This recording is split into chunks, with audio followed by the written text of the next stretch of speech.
And it scares me for next year. We're going to 6 road Oh, courses next God. year. Ian and How I many of have some those is more to Chase say Elliott about going to that. win?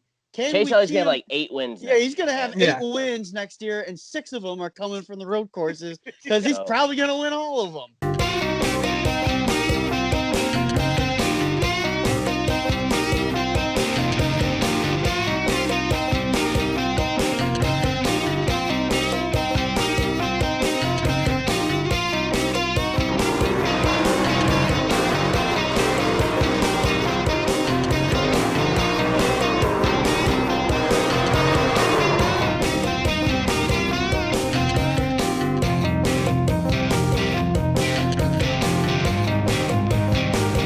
Hey everybody, welcome to the Stock Car Spectacle. I'm Ian Jortson, I'm Mike Gamble.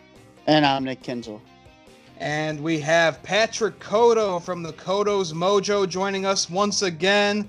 Patrick Codo, thanks for joining us, buddy. No problem, Ian. Thank you very much for having me. And spoiler alert to everybody, we have a couple big surprises for Coda's Mojo. The one big surprise, well, you guys already heard about it on the Stock Car Spectacle, but I'm still going to keep it a secret.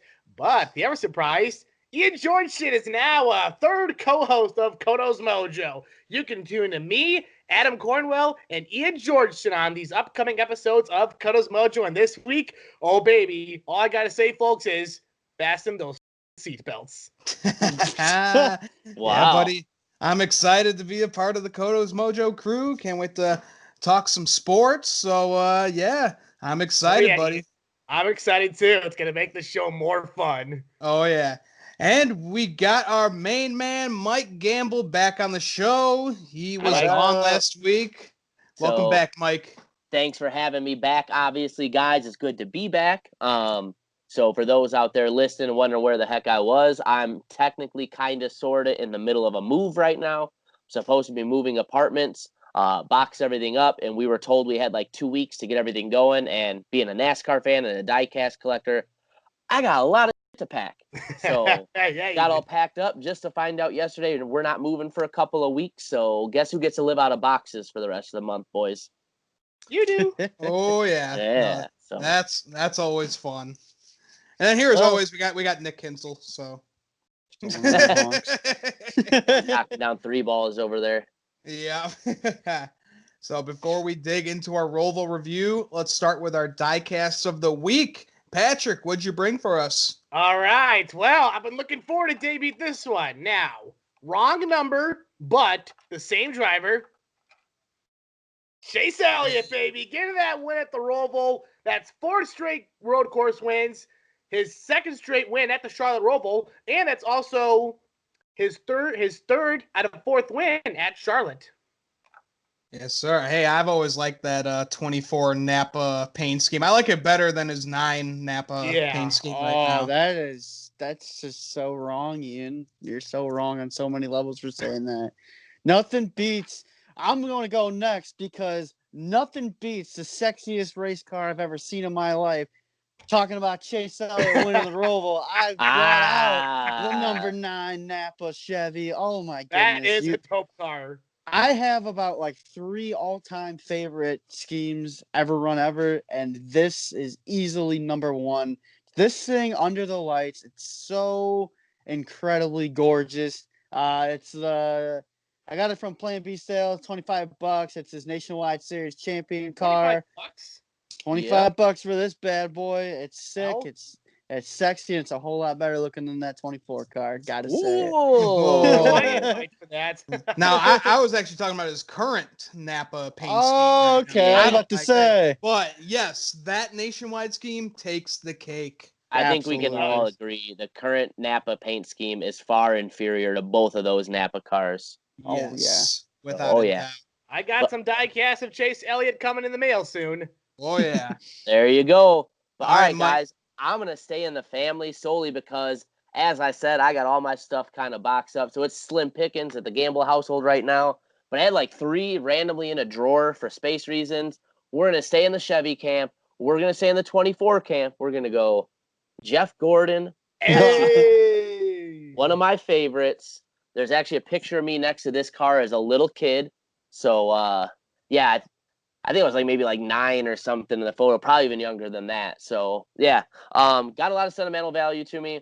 Unfortunately, with my situation, couldn't really come up with anything cool that ties into what we got going on in the real world of NASCAR right now. But it was that or nothing, guys.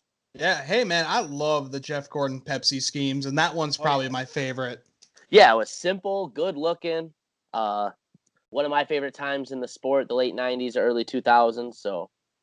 Oh yeah, absolutely. All right, boys. Well, I am staying in the exact same camp. I am going with Chase Elliott's 24 Hooters truck. I actually just got this in the mail today. Perfect timing. Obviously, Chase Elliott won the Roval this past weekend, and I had to bring out his Hooters truck that he ran with GMS Racing at Atlanta Motor Speedway. Just a absolute beauty of a truck. I mean, my goodness. Oh, Yes, you should have to sir. take a bow for that one. Yeah, no kidding. All right, guys. So now let's dig into our Roval review. Holy crap, guys. Now let's start off with this Xfinity Series race. The boat race. Yeah, Yeah, the hydroplane The biggest drinking 250. game race, basically. yeah, the Hurricane 250, basically. So we started off with Noah Gragson winning the pole. And then with 8 to go in stage 1, the torrential downpour began. We have never seen this happen in NASCAR where they're running on a road course and a hurricane basically plows through the track. It was just absolute madness all around the track. We had Briscoe spinning, exiting from the front chicane. We had Kyle Weatherman spinning, hitting the wall. Noah Gragson got loose, spun and hit the wall, along with Ross Chastain. We had Ryan Vargas in that TikTok car sliding around, hitting the wall. Austin Hill and Tommy Joe Martins pile into each other. Just absolute madness once this rain comes down, boys. Yeah, I know Yeah. you're not a big fan of that TikTok car. So I honestly, I just thought it was kind of ridiculous they let them race as long as they did in the conditions we saw. Listen, obviously rain tires are going to allow them to race in the rain, but the thing is too, like if you go to other sports where they race in the rain, well, other motorsports I should say, like Formula One tracks have drainage systems and things like that put in place for them the racetrack. So when it gets water, it can properly drain said rain.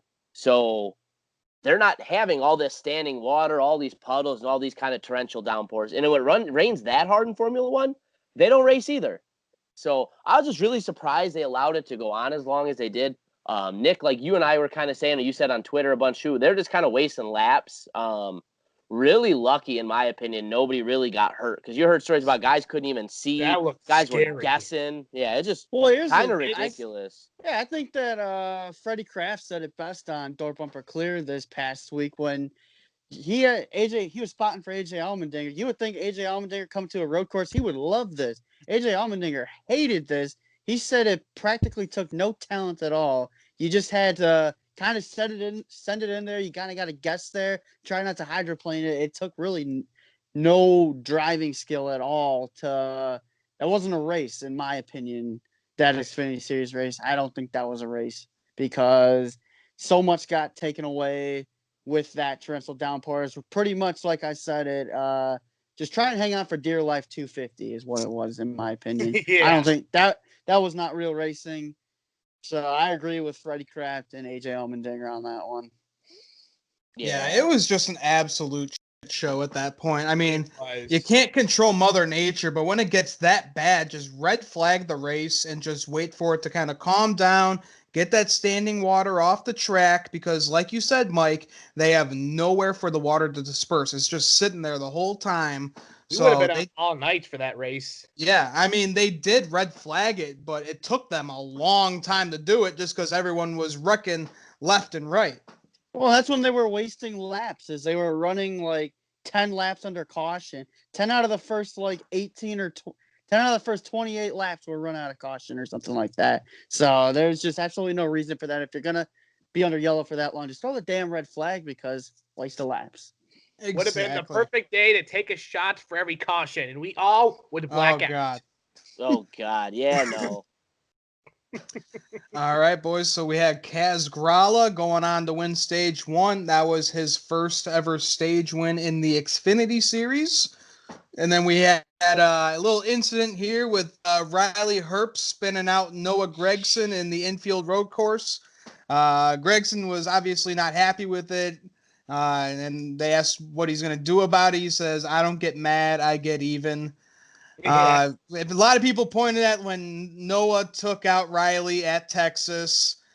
My only defense for that, I mean, it was still a stupid move by Noah, but I felt like Riley did kind of have the slower car, and Noah couldn't really turn out that quick when they were exiting turn 4. So, I mean, we all know Noah's really aggressive, and he'll just give you the bumper if you don't get out of the way. But Riley did kind of get even there, but you don't need to race like that in the rain No. when you don't know what the hell's going on. But hey, it happens. Again, Payback, somebody man. could have gotten hurt.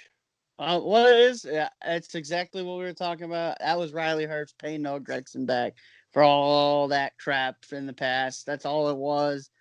But no, Gragson, he would kind of get him back later. We'll get into that. But yeah, Yeah. total. We knew that was intentional, and yeah. Yeah, I think it's a little hard for me to see Noah Gragson getting too mad when he's wrecking Riley Herbst on like lap 6 at Texas a couple not too all that long ago earlier this season.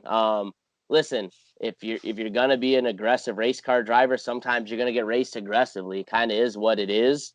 You know, I get why it's upsetting. You know, you're in the playoffs and all that, but you know, you kind of made that bed yourself too. So I don't know. It's kind of is what it is. I like Noah, but that's one of those things like, hey, man, you kind of did this one to yourself.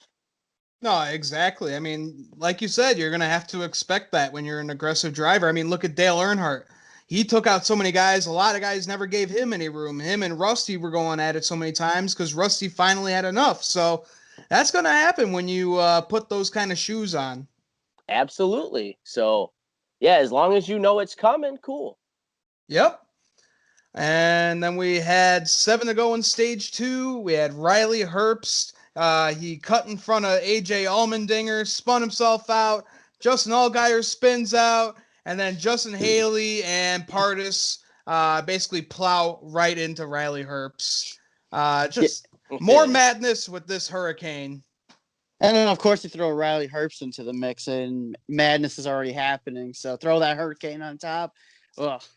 Recipe for disaster right there. And Riley Yeah. had himself quite the tough day. As Yeah, no Randy kidding. Plummer calls it, Hurricane Birthday and her badass.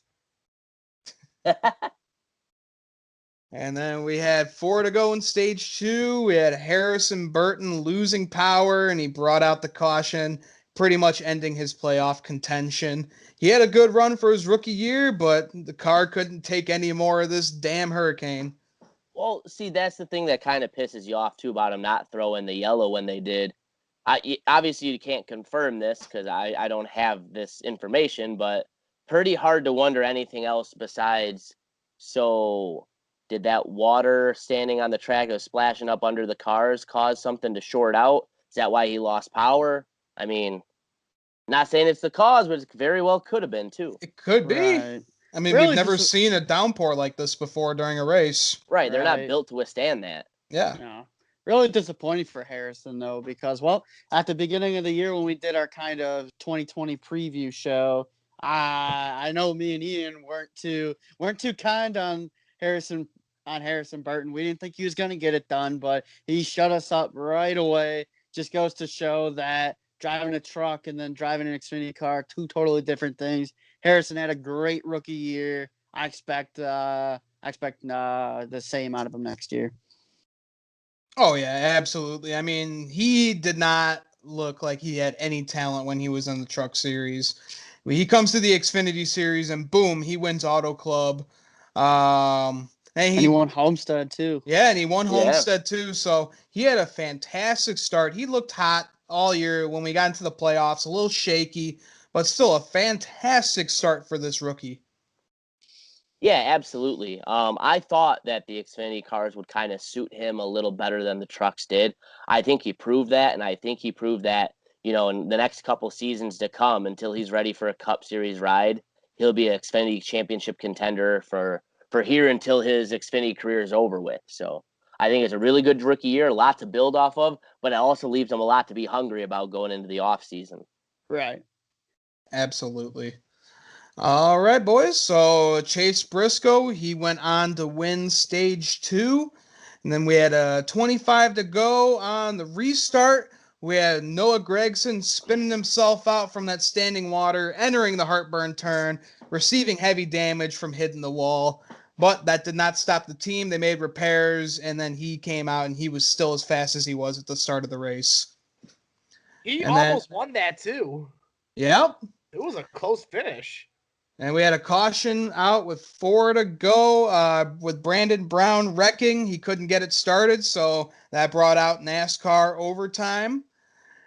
And then we had Briscoe spinning out on the restart, entering the heartburn turn from standing water, the exact same way that Noah Gragson took himself out. It's just that heartburn turn with that standing water was just absolutely dangerous. Well, that's just what happens. Chase Briscoe is one of the best cars all day long. He doesn't win the race because of that standing water right there. So that goes back again to why do we let these guys race like this when it was raining so hard out? I bet you, yeah. Yeah, it was just absolutely ridiculous. Yeah. Yeah, again, couldn't agree more. The heartburn turn on a restart is treacherous enough. We've seen Cup champions drive it in there and go flying into the tires on the most optimal of conditions on a Sunday afternoon. So, somebody like Chase Briscoe, a championship favorite, going in there and hitting the wall like that isn't as surprising as you'd think, especially given the conditions. But, man, it just stinks to see his race basically end because of that. Yeah, no kidding. And then we had AJ Allmendinger holding off a very damaged 9 car of Noah Gragson and Daniel Hemrick to win this Hurricane 250.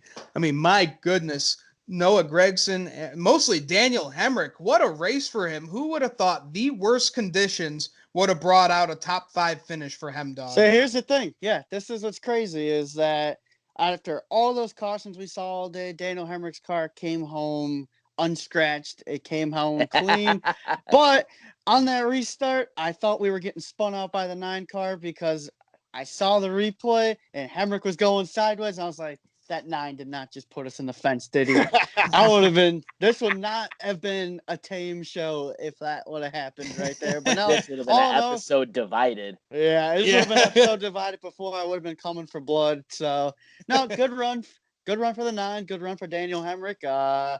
Because here's what I really think, because that really slowed the momentum right there, is when Gragson got into the back of Hemrick. That just let AJ Allmendinger get away. AJ Allmendinger made about 3 or 4 mistakes. So had that not have happened, I think that 8 car could have been there, and this could have been a little bit more of a closer finish than it was. All in all, great day for Hemrick. That is now 3 straight top 5 finishes for him. That puts him at like 6 or 7 on the year. So he's starting to turn around a little bit. The whole second half of that, you sounded like Daniel Hemrick's PR guy, dude. All you gotta do is thank his sponsors next, and you got it covered, man. We'll start submitting resumes. Got to thank On Deck. Got to thank Poppy Bank coming on board with us every week. Junior Motorsports. They always bring great cars. So yeah. Well, yeah, what a comeback for Noah Gragson. He gets involved in like 3 or 4 accidents. His car is beat to shit, and he brings that thing home P2. That's just how great of a road course racer he is. We've seen him come very, very close in a bunch of these races, and he can even do it with a torn-up car. Yeah. Yeah, I mean, I think, again, we like to talk about how aggressive Noah is, but it only matters because he's a talented race car driver. He constantly finds himself at the front of the field to get himself into controversial situations. You only get yourself in those situations by being at the front of the field. So otherwise, Exactly. It's kind of an afterthought. So, yeah, again, another really good run by Noah. Really kind of keeps him moving forward with the rest of the playoffs going on here. Yep. And congrats to AJ Allmendinger. We know why he is the road course king. 2 Charlotte Roval wins in a row. So, nice job, AJ. So let's get into the Cup Series now. We had Denny Hamlin winning the pole, and then we had Ty Dillon going on to win stage 1. Lap 9 of stage 2, we had a little scary incident for Brad Keselowski spinning Ugh. around. Eric Jones missing him just by an inch. He Yeah, and who stopped was right at the perfect time, and oh my and who was goodness, right behind Eric Jones? That Matty damn D. 21 car, Matty D. That killed his race right there for sure. Because after that, Matty D was running top 5 stage 1. After that, nope, nowhere to be found on a milk carton. And we had 2 to go in stage 2. Kyle Busch gets a flat tire. Just more bad luck for Rowdy.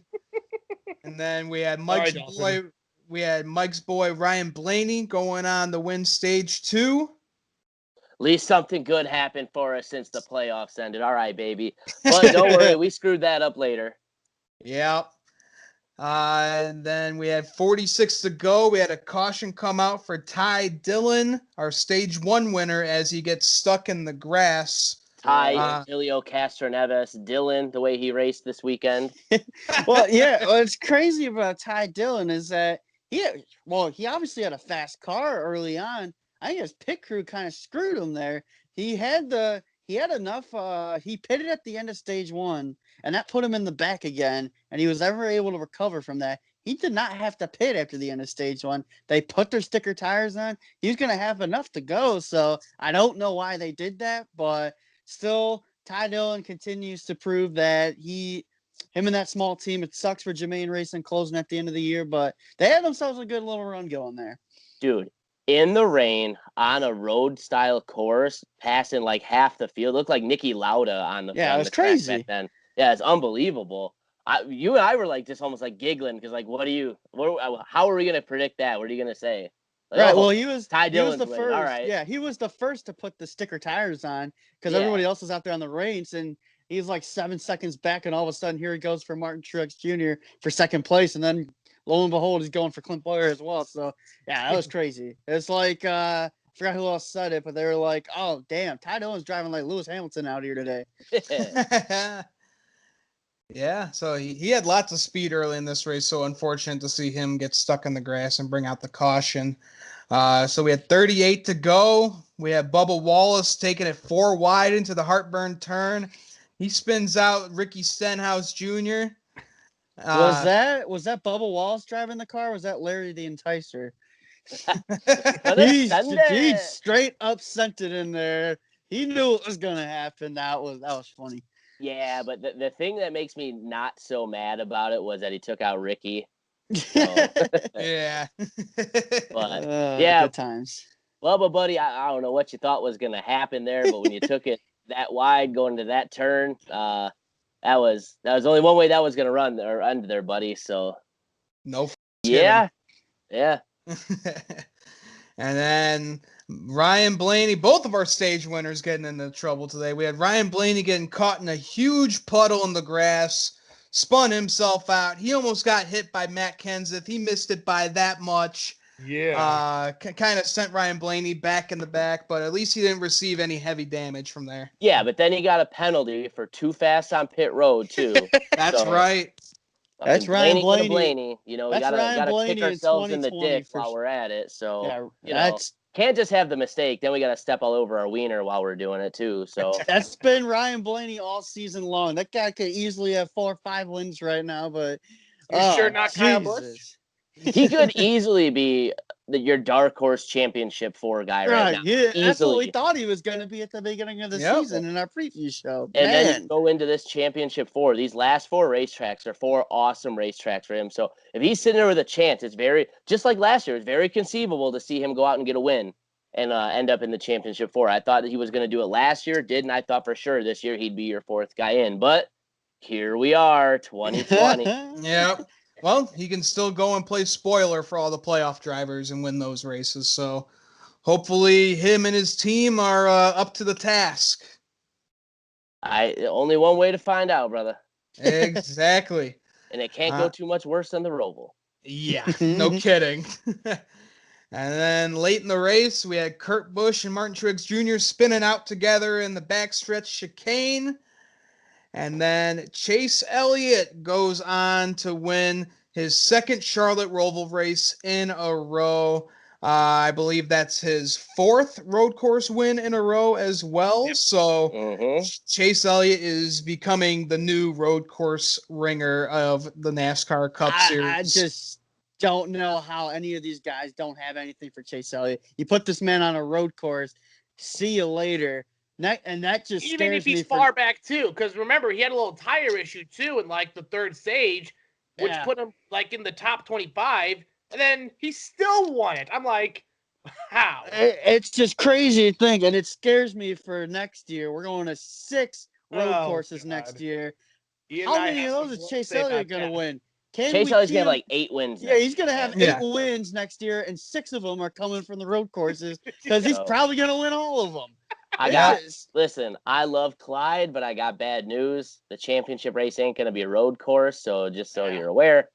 Yeah. Yep. Bill Jr. That's the Man. good thing right there. Oh man, but yeah, 6 road course races next year. Chase Elliott is the road course ringer right now. 2021 champ. Key him He's in for got at 9 least 8 wins at wins the next age of year. 24. But it's just really, it's like, what are these other teams doing that Chase? What are they missing here? How is Chase Elliott just going out and schooling these guys? Like I expected a Martin Truex Jr. to be up there battling for it. Clint Boyer was up there Denny battling for it Hamlin. until he boyered, and just like some of these other guys we're used to seeing up front at road courses. Yeah, man, it's crazy. But Chase Well, we Elliott, also had a lot of guys that are pretty good road course racers have a lot of issues though too. Boyer was never Right. really at the front. Blaney, who's a pretty decent road racer in his own right, especially at the Roval, he had obviously his own self-inflicted wounds. Your guys, Truex really hasn't been Truex much of the year, so your guys that you kind of expect to be up there challenging Chase just didn't have anything for him. We're already used up. So it's crazy. Yeah, absolutely. Hey, no one can catch Chase Elliott, so he is absolutely becoming the new road course king. So before we end the show, guys, you got anything else to add? It's gonna be I'm- nuts. It's gonna be nuts. This next 3 races gonna be nuts. Oh, baby. it's gonna be nuts, but I'm just happy we're getting back to some normal traditional NASCAR racing here. No Rovals, no super speedways to decide playoff positions. We're going a couple really good tracks here. The racing I think is gonna be fantastic, and I'm really looking forward to it. Really looking forward to these last 3 races for the championship. Right. Oh, absolutely. All right, everybody. Thanks for tuning in to the Stock Car Spectacle for our Charlotte Roval review. We'd like to thank our good buddy Patrick Codo. Make sure to check him out on Twitter and Instagram. You can also find his podcast, The Codo's Mojo, on all podcast platforms. Patrick, thanks for joining us for this video. Of course, Ian. Always good to be here on the Stock Car Spectacle. All right, guys. So make sure to follow me, Nick, and Mike on all social medias. Make sure to like and subscribe to our YouTube channel. Make sure to follow us on all podcast platforms. So, guys, that'll do it for us. I'm Ian Jortson. Mike Gamble. And I'm Nick Kinzel. Thanks for tuning in to the Stock Car Spectacle, everyone.